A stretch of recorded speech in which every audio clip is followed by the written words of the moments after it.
Hello, everyone, and welcome to the ninth episode of The Framing Effect. Today, we welcome a very special guest, Professor Vernon Smith. He teaches economics, political economics, philosophy, and finance at Chapman University. He's also the 2002 Nobel Laureate in Economics. Now, Dr. Smith, how are you doing today? I'm doing just fine, thank you, and I'm very happy to be here. Thank you for inviting me. It's great to hear. Thank you for sitting down. And I'm just hoping that wherever you are, it's cooler than where I am because I'm in Texas right now and it's absolutely blazing down here. Yeah. Yeah, so the topic of today's discussion will mainly surround Adam Smith's The Theory of Moral Sentiments, which much of your recent work has been centered around.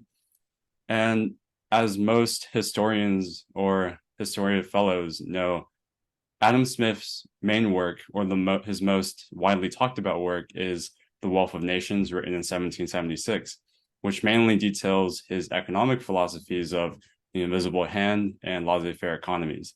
What made you so interested to study his philosophical side with the theory of moral sentiments? Uh, yes. Well, thank you very much for inviting me.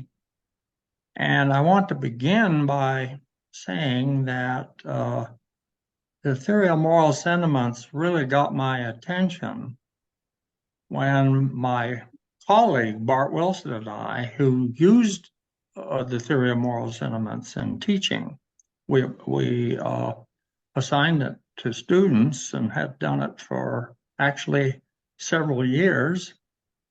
And we realized that his model predicted uh, the actions that are taken in trust games. Now, and no one had, it was always a bit surprising that in a single play of a trust game between two persons, uh, when person one passes to person two can either cooperate or defect. And your incentive was to defect. That means person one should never pass to person two.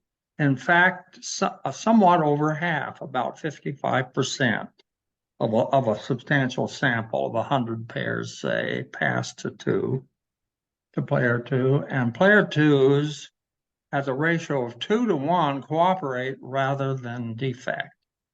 And since it's a single play, you wonder why people are not acting in their own interest.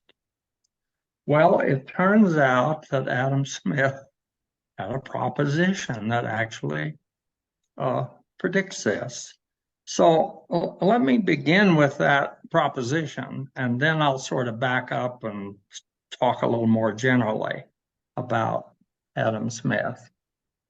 But Adam Smith says, and we call this beneficence proposition one uh, in our book, Humanomics, that Bart Wilson and I wrote.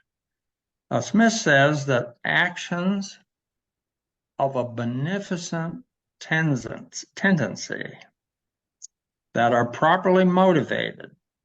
And what that means is, I did you a good favor and I intended to do you a good favor. It wasn't an accident or anything. Uh, so these that are properly motivated, Adam Smith says, seem alone to require reward because of the gratitude felt by the observer. Well, the observer is sort of is not only the person who benefits, but Smith is speaking about all third party observers. There's sort of a consensus agreement that if out of the goodness of your heart you do something beneficial to me, that I ought to feel an obligation to return that favor. And Smith says this is because of the gratitude felt. So it's a pretty rich contribution. And now I have a narrative I use to illustrate this, that it's very much an American narrative, an American neighborhood narrative, but I think all of you can perhaps relate to it. And I call it the parable of the trash barrel. So it's Monday morning, and you're heading off to work, leaving your home to go to work. Before you leave, your trash barrel, which is in your backyard, you move to the front to the curb in the front street. And the reason is that this is Monday is trash pickup day. Okay. Well, you come home that evening.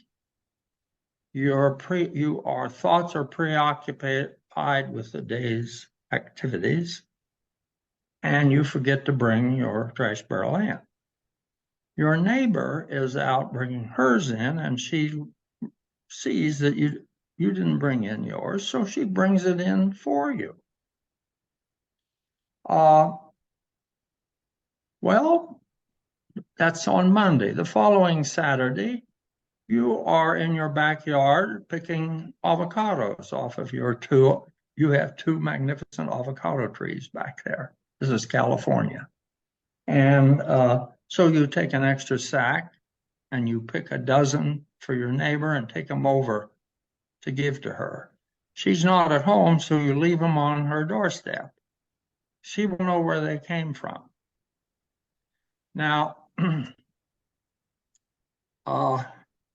notice the amount of information in this. Oh, and by the way, this is an especially good thing for her to have done, because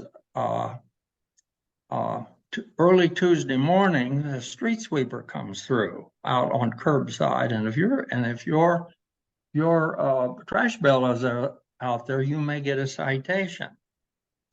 Well, you see, you notice all the information in this parable. Neighbors know a lot about what's going on in the neighborhood. Also, notice that I know that she likes avocados. Not everybody does, it turns out. Some people don't care for avocados. I know that she did. And she knows that I like them. So she knows I'm giving up something of value to give to her. I know that, and she knows that she did something for me that was a value to me by bringing in my trash barrel. So this is an example, you see, of an act of a beneficent tendency. It's properly motivated. She deliberately intended to bring in my trash barrel. Now notice she might not have, she might have just come to my door and said, you left your trash barrel out. She doesn't do that. And in fact, that might have been a little bit critical to have done that, to have told me that I left my trash barrel. So she just brings it in. Now, my point is that this is a very common sort of neighborly thing that people do for each other. And here, Adam Smith, based upon his model of human sociability, has a proposition that just very nicely covers it. It's a general proposition. You see, it's of the form Z, a person Z or actor Z performs action Y in response under conditions X to another party in response to that. So it's a fairly general proposition. Smith uses this proposition to deduce reciprocity, because you see the concept of reciprocity is contained in that that proposition because he later says, who of all people should we be kind to? Well, it's those who've been kind to us in the past. And so uh, uh, he says that kindness is the parent of kindness, which is a way of sort of stating uh, in general language this notion that people reciprocate favors. He also notices he attributes it to an emotional thing. It comes out of the gratitude we feel. So it's you see, Smith carefully distinguished methodologically. He distinguished between being self-interested and acting self-interestedly. You see, we kind of don't do that today. We think that we say that, well, people choose actions to maximize their utility, and because actions have consequences, then the consequences have utility. Or you see, he also distinguished between the origins of actions and the consequences of action. Human actions can have origins that are not necessarily derived from the fact that those actions have consequences. These can differ. And in fact, this idea is in the Wealth of Nations, when Adam Smith says that people are motivated by gains from exchange in markets.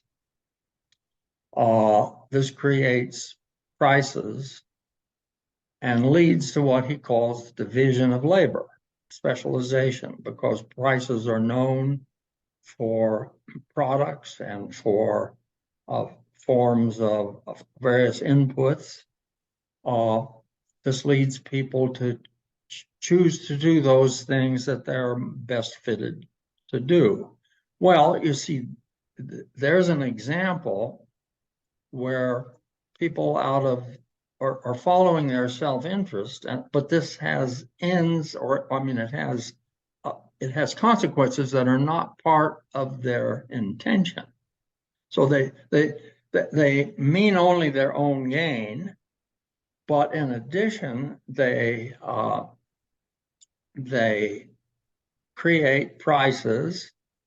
Those prices are known beyond the market, and this leads people to make decisions that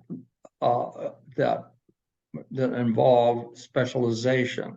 And that specialization, Smith says, is the secret of wealth creation. You see, so he gets this notion that origins are distinct from consequences. You see, really underlies that theorem. Well, that's originally in his first book, not his second. It's in the Theory of Moral Sentiments. So now this has to do with what Adam Smith calls the two pillars of society. In this case, the pillar is what he calls beneficence. The other pillar of society, we learn from Adam Smith, is what he calls justice. Now, justice in Adam Smith is defined negatively. That is, in the sense that the way you get more justice is to have less injustice. Okay? And it's not about beneficial outcomes. That's what beneficence is about. Justice See, beneficence is about the good things we do for each other and that we all gain from. Uh, Justice is about limiting the bad things that people do to each other so that the one acts of beneficence tend to increase our happiness. Acts of justice tend to reduce our unhappiness. Think of it that way. Okay. On the one hand, human actions take forms uh, which raise our happiness levels. That is, they are aimed in that direction. And there's another set of actions that are concerned with limiting the bad things. So now, what's Adam Smith's proposition on justice, or you might call it injustice, in the sense of reducing these bad things? Well, Adam Smith says that, and this is just the obverse of the previous proposition. This one says that actions of a hurtful tendency that are improperly motivated, he says, alone deserve punishment because of the resentment felt by the observer. So now we're talking about the class of things that are hurtful and our immediate sort of response tends to be to want to punish that action. And Smith points out that this is so strong that if we accidentally, suppose you accidentally bump your knee on a tree or a stone or something, sometimes people strike at the item. They strike out that inanimate object, which of course can have no feeling, and they do this kind of unwittingly, and sometimes then might feel a little embarrassed that they did that. But that's how strong that motivation is. Well, it is this proposition that leads to the punishment of harmful actions. Well, Smith says, what's the most harmful thing that any human can do to another? Well, it's to kill that person, murder.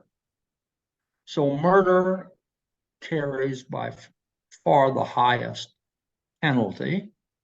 And at the time he's writing, he says that all civil nations, he says, have laws requiring capital punishment. The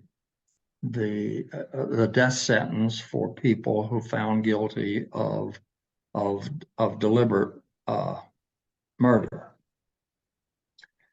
And then he says the next most terrible thing that a person can suffer is theft or robbery,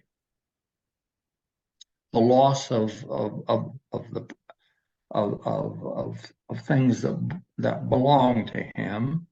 And then the final thing that can happen is what he calls violation of contract, where we, in other words, fail in living up to our promises to each other.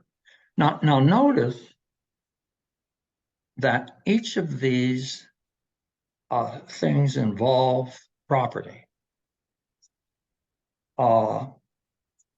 If murder is not controlled, it means you have no property in your body. You see, the kind of the first principle, if humans are to live productively and peacefully within each other, then you need to control murder. That gives you property in your bodies. Okay, you are secure in your person. Theft and robbery, you see, take from you the products of your body. So if you control theft and robbery, it means you have property in not only your body, but the things that your body and mind produce. They're yours, so to speak. And you have a right to those. And then the third thing is that when you enter into contracts and make promises, uh, you are held to those promises. And so that gives us property in each other's promises. We can rely upon on them. So I think of these three things as the most fundamental elements of property. And of course, this leads, if you have property in the products of your body, that means you earn an income. And if you save and invest that, you have rights to whatever that savings and investment yields. So that from that you get a property extended to, valuable assets, land and capital and all that sort of thing. So I think of these as these two propositions on beneficence and justice as being at the heart of what of the theory of moral sentiments. And this means that Adam Smith has a theory of society. He points out that as between beneficence and justice, justice is by far the more important, because a society cannot subsist among citizens who are at all times ready to hurt and injure each other. So unless you have that under control and fairly and you've limited these actions, it means people now enjoy a certain security from injury. Then beneficence has a chance to take hold, and this then can lead to prosperity, to wealth creation, and all the things that we sort of associate with the peoples of the world that are free, relatively free, or have been becoming more free, and we find them now producing and raising poverty levels everywhere. So that's these to me are kind of the important contributions that we find being made by Adam Smith in the theory of moral sentiments. And I think it's fitting on this year, of course, is the 300th year of his birth. He was born in 1723, and here we are 300 years later, still admiring and celebrating Adam Smith. And that's, I think a lot of people may think of that as indicating that he's an important historical figure. But I would argue that Adam Smith is very relevant to our understanding of the day-to-day world that we live in. He's just as relevant to that and understanding as when he wrote 300 years ago. Now, if you think about that, that's pretty remarkable that somebody whose vision and whose kind of thinking process was accurate and careful enough that he might still be relevant to our world 300 years later, because just think it's a completely different world in many ways, technologically, and we're vastly more wealthy than we were 300 years ago. And we have social media, we have all these ways of adding to our contact with other individuals and living in a social world. Well, but the fundamental theory of that sort of a world is articulated in the theory of moral sentiments. And I always always want to encourage people to read the theory of moral sentiments. It's not easy reading. It's 18th century King's English, which will sound a little different. I mean, even to people for whom English is a well understood language, they nevertheless will find probably finding a little bit difficult reading, and part of it is there's many words that Adam Smith used that are no longer commonly used. For example, the word approbation. He says that, you see, those two propositions I gave you on beneficence and justice, those propositions meet with the approbation of the community. And approbation meant more than just approval, but a consensus approval. It isn't just about what A and B do, but any third-party observer C sort of agrees with the principles that are going on in the relationship between A and B. So beneficence is a proposition that meets with the approbation of the community. It expresses a value that is accepted. And similarly, hurtful actions draw the disapprobation of the community. Hurtful actions that are unrelated to anything that the person is in no way deserves this sort of treatment. You see, those kinds of actions meet with the disapprobation of the community. So these are examples of the kind of words that Adam Smith used that have changed. Another word, there is a modern English word, very common word, called fair. Adam Smith, no such word existed in the 18th century. The concept of fair outcome, you see. Now, Adam Smith uses the word fair play once. Well, fair play is not about outcomes, it's about rules. Fair play has to do with not violating the rules of the game. And so he thought, to him, the notion of fair was really fair play, and it had to do with the rules. It didn't have anything to do with outcomes. You see, outcomes, that's what beneficence is about, that. And so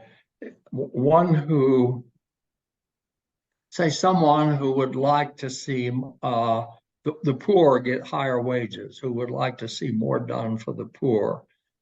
In Adam Smith's lexicon, that's about beneficence. You see, it's not about justice. Justice has to do with minimizing deliberately hurtful actions. People can suffer for reasons that have nothing to do with deliberately hurtful actions, you see, because of circumstances of birth and education and so forth. They may be disadvantaged. Well, but all that has to do with beneficence. I mean, Adam Smith was a person who was concerned about the poor, but he and this was why he thought that to some extent people might feel a duty to help others, but that this was coming from these propositions on beneficence at the bottom. You see, these were not top-down impositions on a society. That these things come from the bottom. And in fact, if you think about it, these propositions, they have to do with modeling free societies in terms of bottom-up rules. See, the uh, they're based on voluntary action, you'll see, and the discouragement of any sorts of involuntary uh,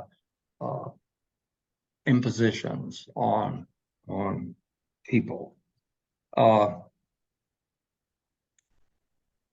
Adam Smith's work, his books, his first book on the theory of moral sentiments, and then the Wealth of Nations in many ways applies to the economy, actions of an economic nature.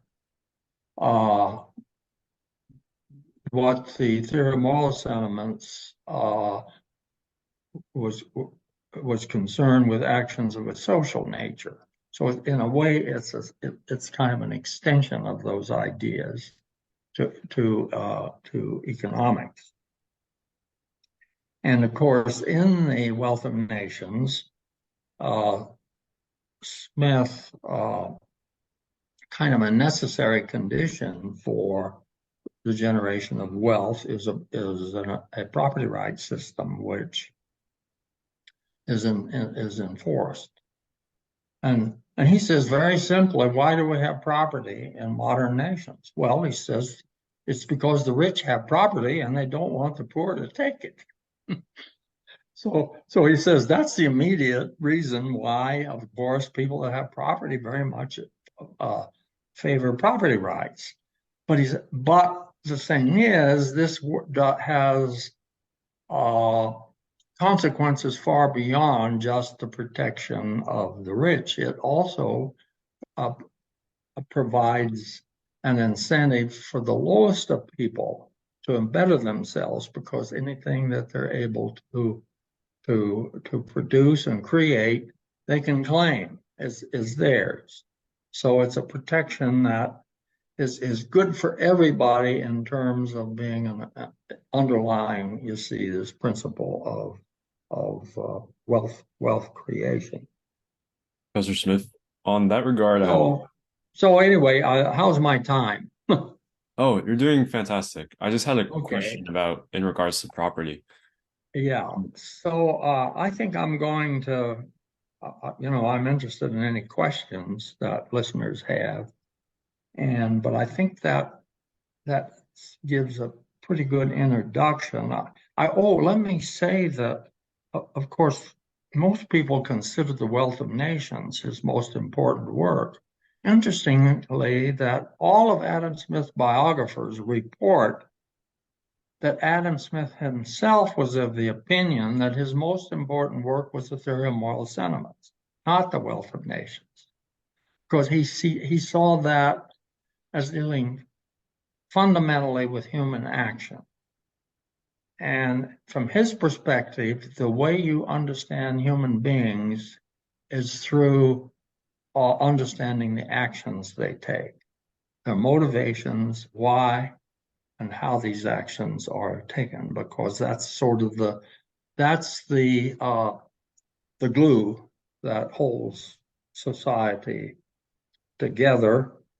And what you hope from the authorities of government is simply that they will honor that and help enforce it and not interfere with it. I might say one further thing. He points out that when in the early stages of government, when they're fairly weak, government, the authorities very much want to follow the rules and norms that are being practiced in society. They didn't impose death penalty for murder. So suppose your son kills my son, and your son is apprehended by the authorities, they would bring your son to my family and to me as head of the family and ask what is to be done. So in other words, the victim had a very much a part of deciding what's to be done what's to be done with regard to a perpetrator of a crime. And very commonly, especially if there were any assets, money, land, or wealth involved, the victim's family would be compensated. Now, of course, this doesn't really compensate you from the loss of a son, but the point is that the community is in part going to punish the perpetrator by a transfer that helps to make the victim's family more whole than it would otherwise be. So, and you get the impression that Adam Smith very much liked that mechanism. You punish through a transfer, and that in a way tends to help the victim to some extent, to make that victim family whole. All right, I'll stop now and see what sort of questions people have. So in regards to property, I know that Adam Smith, like you said, is very much in favor of you have the right to protect your own savings and your own financial property. And then, but of course, even back then, you would have to pay tax to your government, and they in exchange will provide protection of your other property rights, your right to life, your right to your land, right? And so, in that regards, what did Adam Smith pro support tax, or was he a big proponent of taxation? Well, yes, he recognized that there were important functions that the government could perform, and that some sort of taxes might be necessary to help support that. But I think he would also have leaned heavily in favor of charges that were sort of related to the benefits that people got.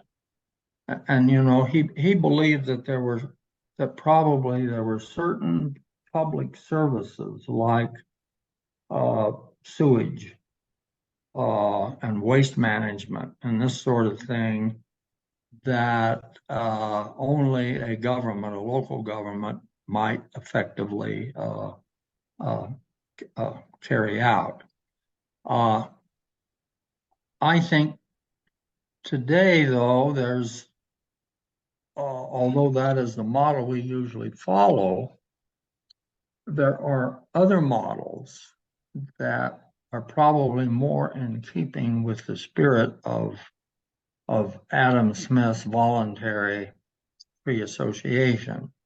And that's where a facility is that you only need one facility, say. One possibility is to have that facility jointly owned by the users, a joint venture. So the notion of a joint venture where the people are coming together and pooling their capital to create a facility to provide services for the whole group. And and there are precedents for that in the economy. For example, in the days when most major cities had two newspapers, a morning newspaper and an evening newspaper, who printed the papers? Well, typically there was one printing facility, and it was co-owned by the morning paper and the evening paper. So instead of each building separate printing facilities, they realized that, wait a minute, we only need one. You use it in the morning and I use it in the evening, and we'll just share the costs. Well, you see, that is a principle that that has potential application to much more complex sources of public benefit, like electric power networks, natural gas pipeline systems. These things, there's the possibility that those can be joint ventures of the users and structured in a way uh, that doesn't necessarily needn't involve government ownership or government regulation as we've come to know it. So I think that the way in which Adam Smith thought about providing benefits to people and limiting and controlling hurtful things, I think those principles have possibilities for application uh, uh, using modern technology that are really much more sort of democratic or oriented toward sort of the freedom principles that he articulated. So anyway, I heartily recommend that people uh, read the Theory of Moral Sentiments, and in fact, you can get it free. You go to the Online Liberty Fund, Online Library of Liberty. If you search on that, you will you will find the access to what's called the Liberty Fund, and they provide free access to digital copies of most of Adam Smith's work and David Hume and all kind. I mean, they have hundreds of books and that are, I believe, available. In fact, I have on my computer, I have downloaded copies of The Wealth of Nations, digital copies, and the Theory of Moral Sentiments, also his correspondence. I'm sorry, no, not correspondence, his lectures on jurisprudence. Well, and I just search them. So I find that very convenient. So I find area things in the Theory of Moral Sentiments very quickly because I remember sort of key words that will take me to the exact location, like these propositions that I just described. You'll find them. They're on page 112 of that digital copy. So I heartily recommend that to everybody because there's no substitute for just the joy of reading and actually coming to some understanding of what Adam Smith is talking about, and also realizing the way he thinks about stuff, about things, which is very different than the way we do today. And in many ways, it's more comprehensive, and his propositions are predictive. You see, they're general propositions that have kind of variables in them, and you can take a particular situation, and like I did with the narrative of the trash barrel, and I put in the elements of that narrative into that proposition, and you can see how it works out. Hmm. Does a separate question regarding the idea of benevolence.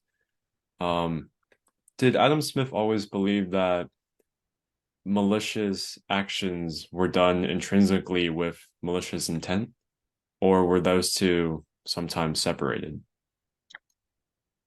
Well, that's a good question, and I'm not sure I'm able to give you a accurate answer to that. Okay, I would have to do a little bit of work on my copy to come up with a more comprehensive answer. But I think that the basic proposition, you see, is that you have not done anything that anyone should consider wrong, that deserves a hurtful action toward you.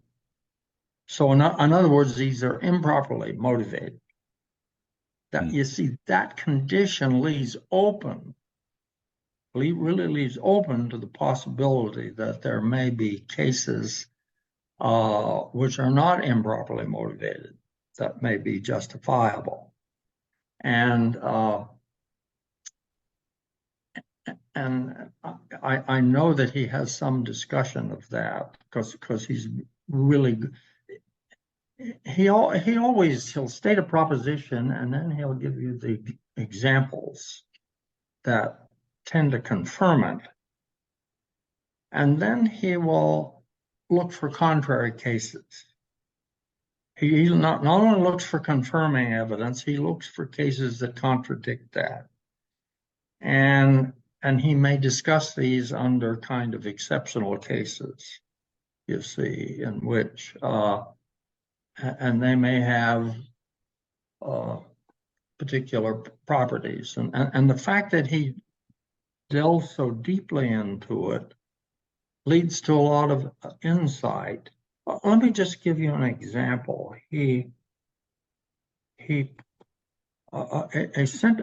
Another central principle in Adam Smith's theory of moral sentiments is the idea that there's a fundamental asymmetry between our joy and our sorrow. The way he puts it is that anyone in say reasonably comfortable circumstances, it's the case that the amount by which the person can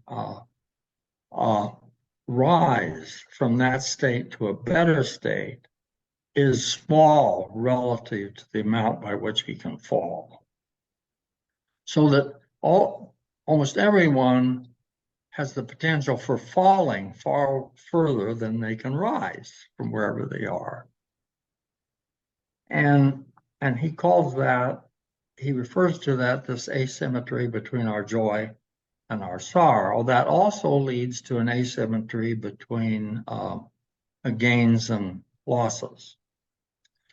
And he essentially uses that principle. He doesn't cite the principle or anything at the time, but he, for example, he explains why the penalty for theft and robbery is greater than for violation of contract. See, suppose you steal $10,000. The penalty is greater for that than violating a contract that costs somebody else $10,000. He says the penalty is greater. And he says the reason is that theft and robbery take from us what we have already achieved.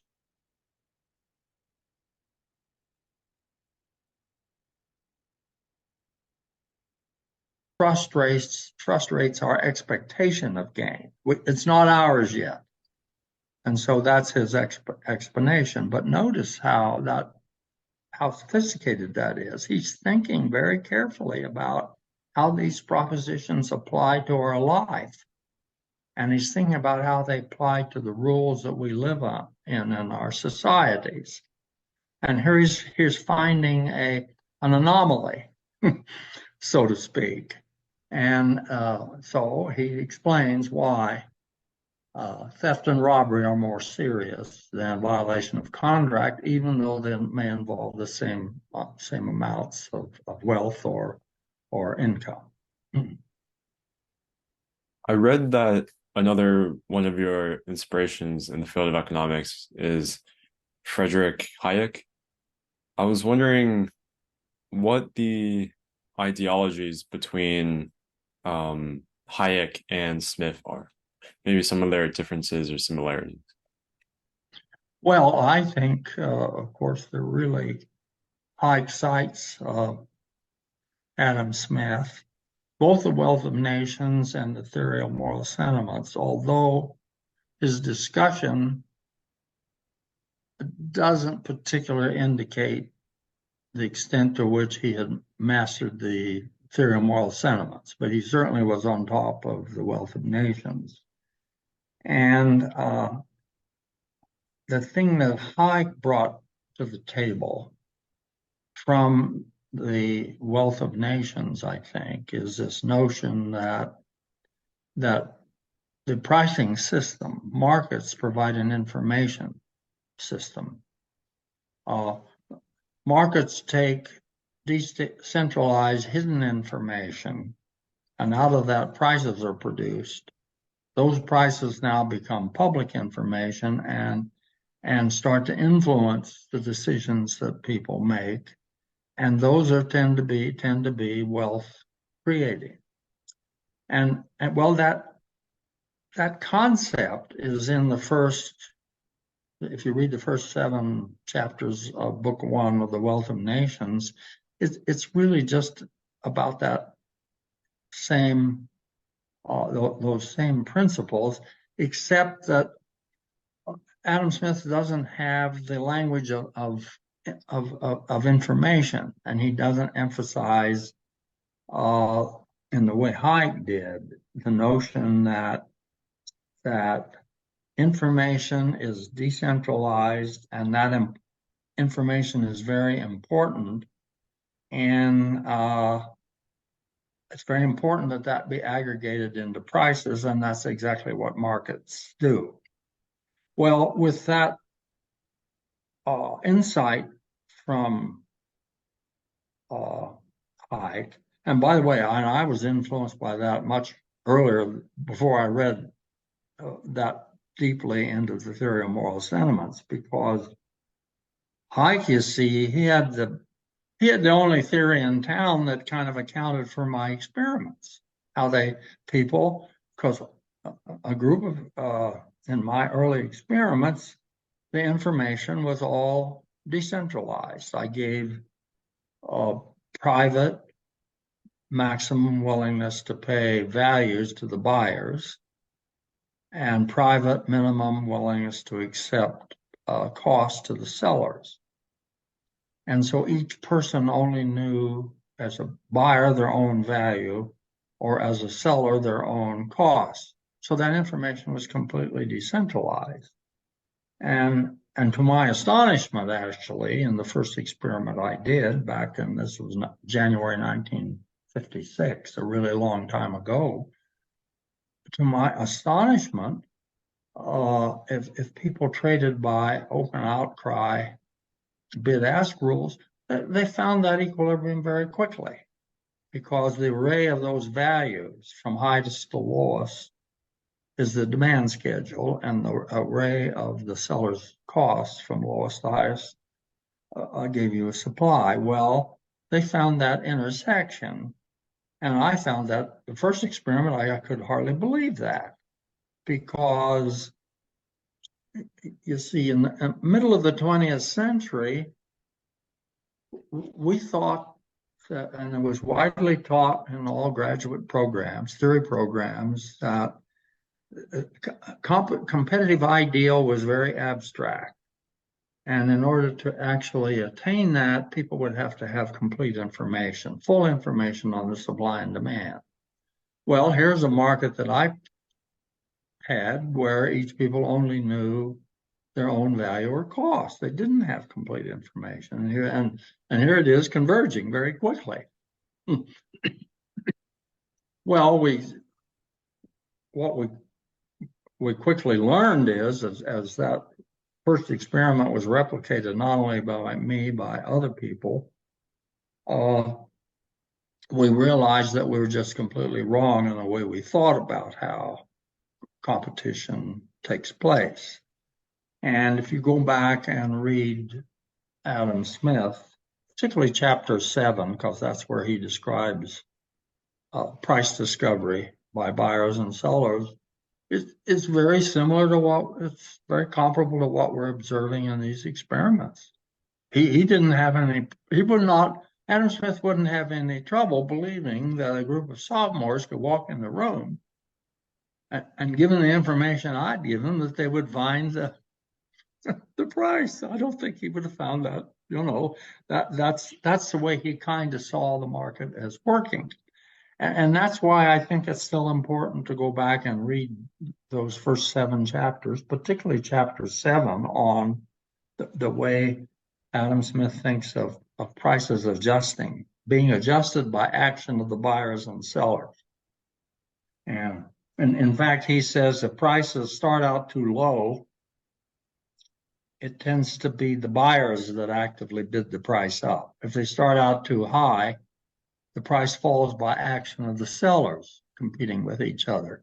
Well, guess what? That's exactly what happens in the experiments. If you look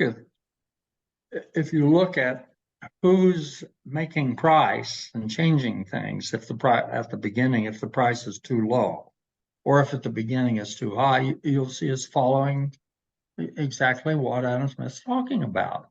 So he really did have an understanding that we didn't have 300 years later, you see, or 200 and 225 to 50 years later. Because, he wrote, Adam Smith was, let's see, he was about 37 when he wrote The Theory of Moral Sentiments. And then he wrote The Wealth of Nations 15 years later.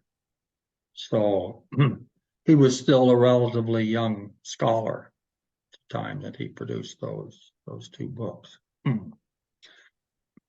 I was at Yale last summer for an economics program, and we ran the open floor market simulation.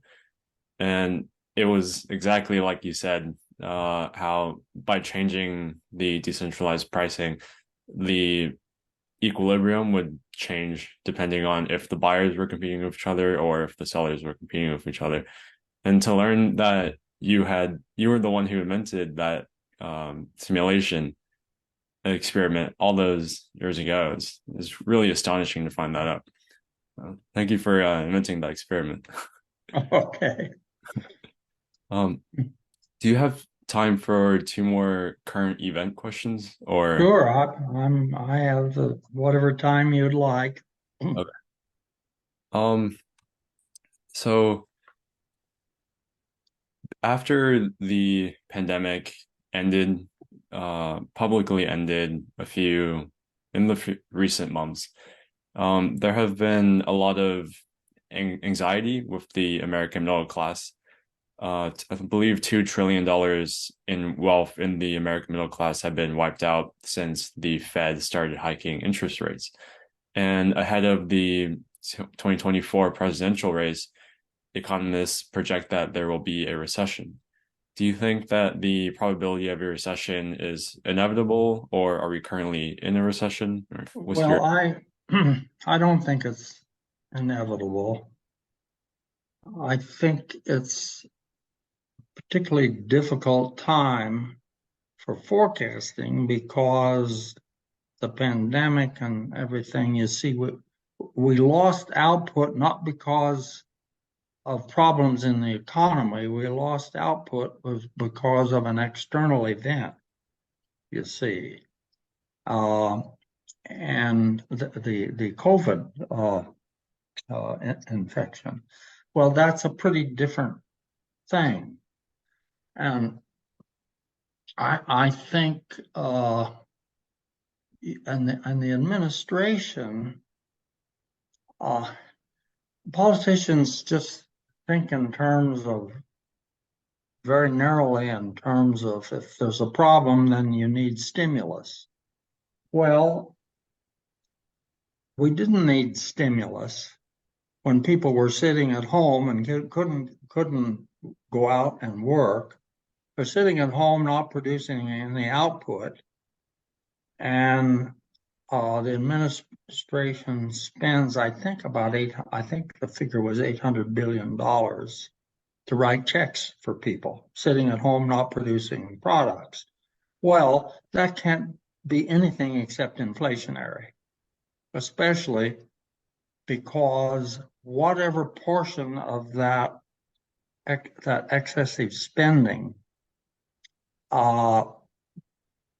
which was of course financed by bonds, whatever bonds were not purchased by the public were purchased by the Federal Reserve, and they purchased a really lot of them. And they converted all of that spending into new money, into cash. Well, you cannot, you don't have to be a genius to predict that that's going to be inflationary. And of course, that's exactly what happened. I believe that was a mistake. I think the central bank, you see, if the central bank accommodates the sitting administration in terms of whatever amount they want to spend, they just make sure that it is fully financed, and if need be, they create the money to do that. You see, then it means that governments are not constrained in terms of what they spend. They'll spend whatever, why reduce your spending if there's no constraint? And you see, I think it would have been better for all people, all involved, if the Federal Reserve had just let those new bonds coming in the market depress the price. That would have automatically given you an increase in interest rates just from the market and just from the action, you see, of the government. And that increase, that reduction, I'm sorry,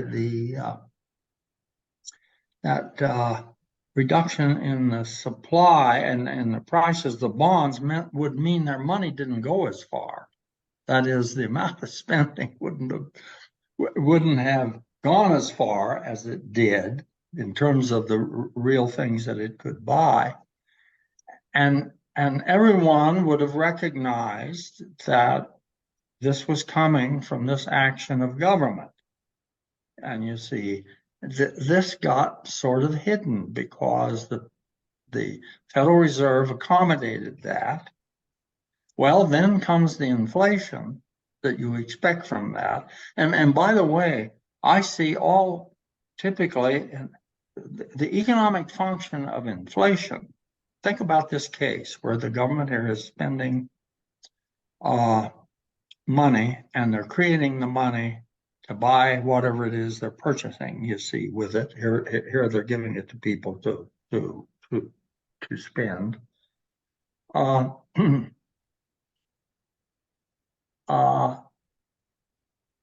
does the economy pay for that?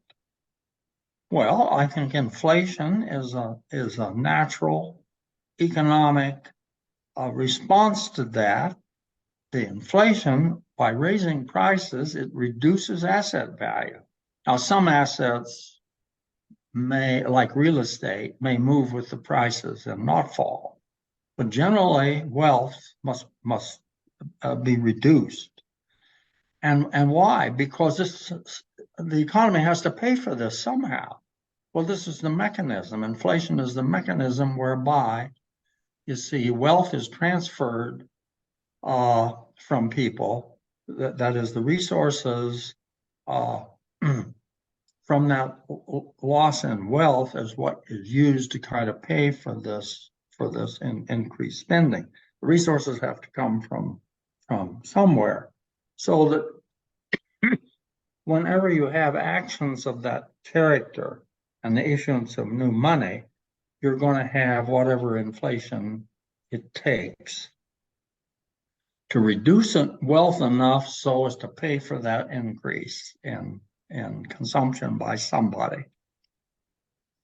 And so that's the way I think of inflation. Now, now, if the excess spending doesn't continue, that is, if the government doesn't continue to spend way over what they're collecting in taxes, then that'll be the end of it, and you'll have a one-time increase in prices. Of course, if they continue to do that, you'll have further increases.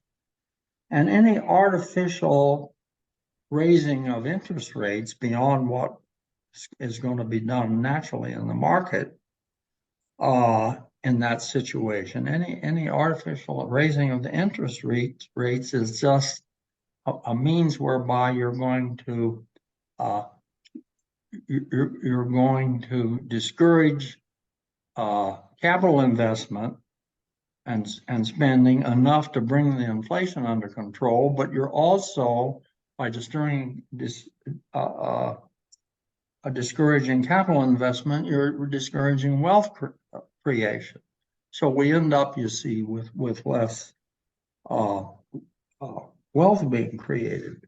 And my preference would be to see the central bank take a more independent position and not be standing ready to finance whatever spending a current administration wants to do, and letting the market let that effect hit the market.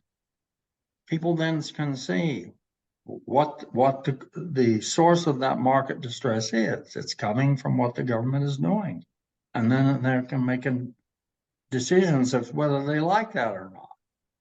You see, so that I think that you would get more discipline of governments in that environment.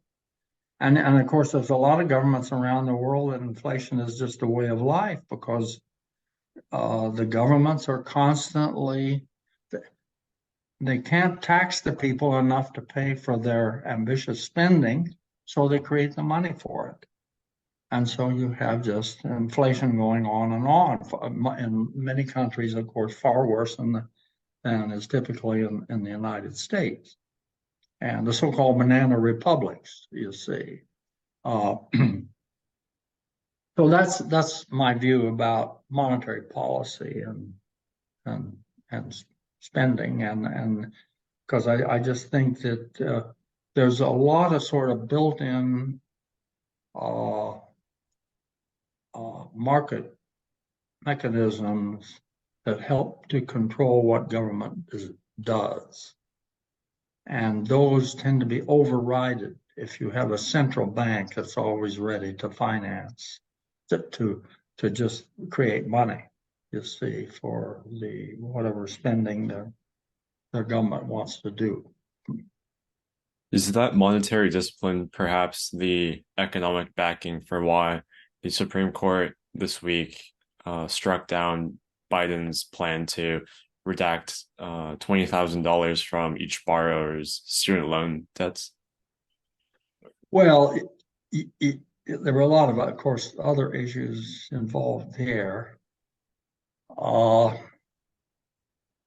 you see, for one thing, it's taken a particular group, a pretty special group, a group of people that are college age and might go to college, you see, and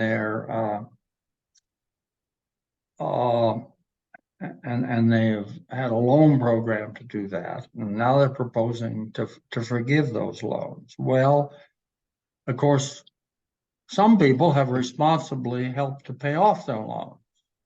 Well, they didn't get any benefits from that. So you're hurting people. You're hurting the people who were uh, that were most conscientious in paying off their loans. And